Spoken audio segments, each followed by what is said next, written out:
Yoshida Kento of Japan, the world number 68. Première demi-finale.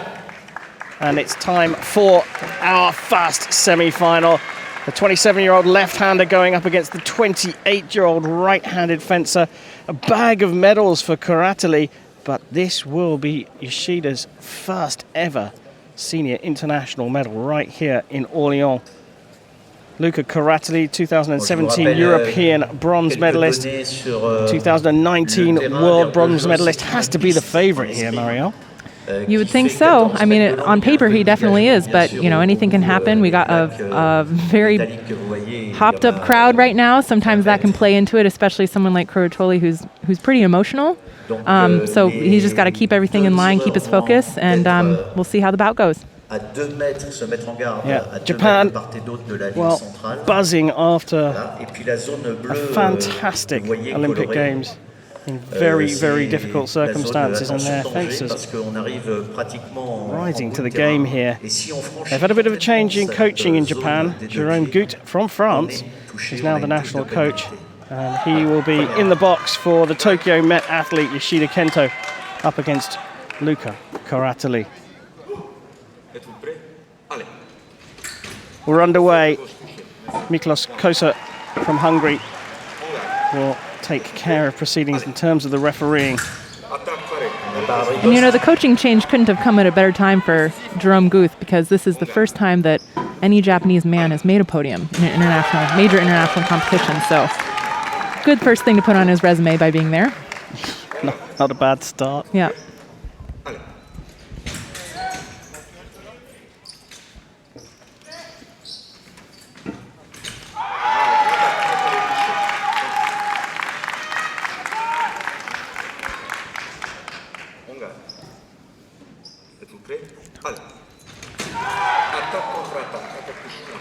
L'attaque par de gauche.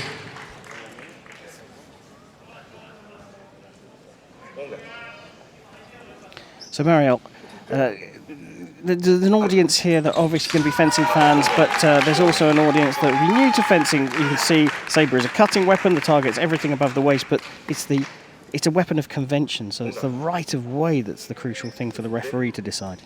For the referee to decide, and unfortunately makes it a little bit more subjective than the other weapons. So far we've seen some pretty clear actions, but I'm sure later on in the evening, as the bouts progress, there will be some things we might need to explain and break down for even the fencing known audience, an audience who knows fencing. You know, it's hard to catch sometimes with saber being so fast. Thank goodness you're here. Right. But in essence, a weapon of convention means that the referee decides who the attacking fencer is. If you're being attacked, you have to run away and make your opponent miss or block with your blade. There is a third option, but nobody really likes that one. It's getting hit. Right. And speaking of fast, I mean, CURATOLI is just coming out the gate here.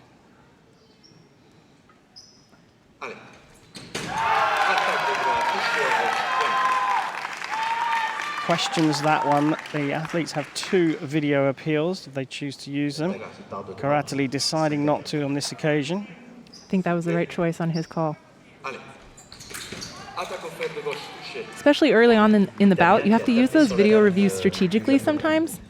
You know, if it's the first or second touch and you've already lost one of your videos, then you never know what's going to happen later on in the bout. You really want to use them strategically. Unless it's a super obvious call, but normally the referee is pretty spot on when they choose the ones for the finals. It's very much like tennis, the video appeals. If you get your appeal upheld, you keep it, but if you don't, then you lose it. Now this fight's happening very much in the middle of the piece. Is there an element of nerves, or is this just a standard setup for these two?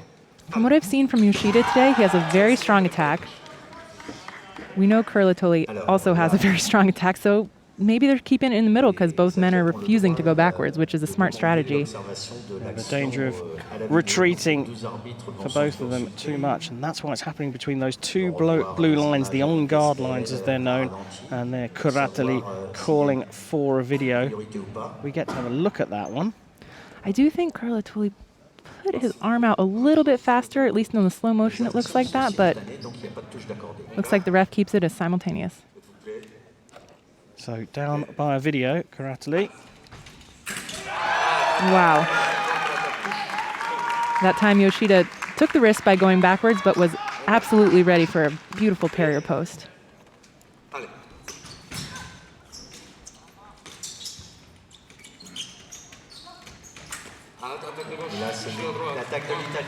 And we get to 8 points, and that means we have a break here of 1 minute. The athletes to go and talk to their coaches. So Marielle, we get a look at the replays here, but very much happening in the middle of the piste. A lot of it is, but you know, when those fencers do go back, we've also seen some amazing parries. So their attacks are strong, but the defense that we're seeing here is also very, very impressive. Do you see this opening up and coming out of the middle like we saw just towards the end of the first period? I think it's going to be very interesting to see how these fencers are coached in this 1 minute break. Yeah, we're getting a look at the replays, but we can see here on the floor that Jerome Guth is talking with Yoshida Kento. Now, he doesn't speak Japanese, but he has got an athlete standing next to him who speaks very, very good English. And that's Streets Kaito, who's been training and studying in the USA and now acting as translator for Yoshida. I'm sure once Jerome gets his footing in Japan, they'll give him a actual translator, because I'm sure Kaito's going to have plenty of work on his own to do other than being translator and fencer, so we'll see what happens with that. We start the second period here, and it's Yoshida who's got us off the mark and closed the gap to 1 hit. This for a place in the gold medal match here at the Orléans Grand Prix.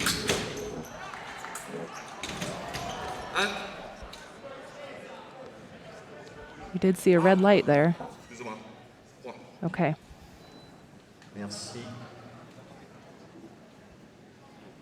It was really quick though, it flashed up really fast and then just disappeared off, so you can't criticise the referee for not seeing that. He was watching the fencing. I don't even think the fencers knew. I think it was the coach that called halt. Wow. Using advantage of Yoshida's speed again with that beautiful parry post. Okay, CURATOLI putting a lot of pressure forward now. I think Yoshida has to keep the pressure forward. If he goes back, he's going to be in trouble. Well, he's still going back. He's pinned to the back line. Unless he can pull out phenomenal parry post. Wow. Watch this.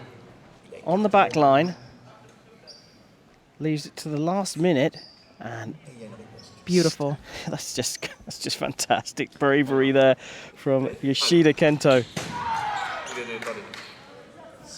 Target score of 15 points.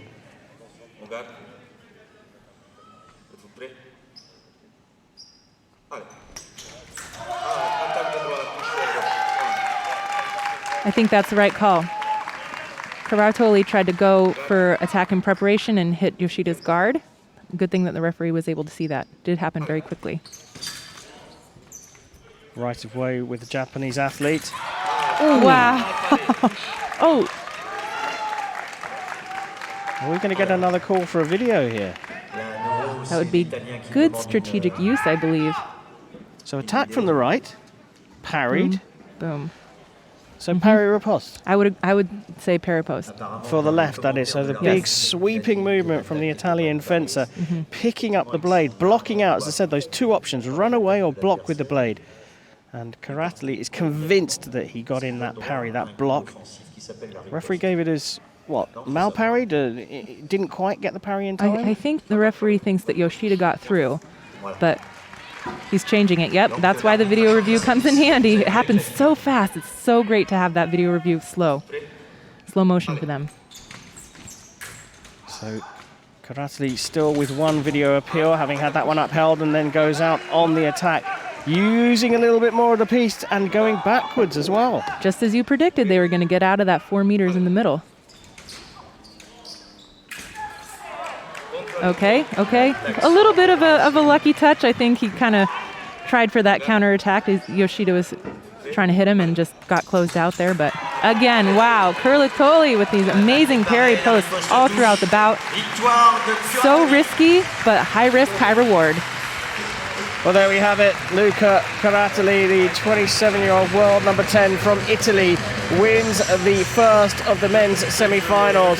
15-9 over Japan's world number 68, Yoshida Kento. Yoshida Kento will be back a little bit later on to pick up his first ever senior international medal.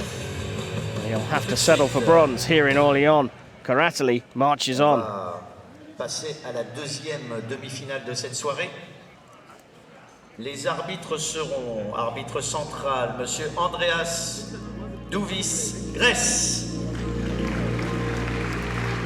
Time for the men's semi-final between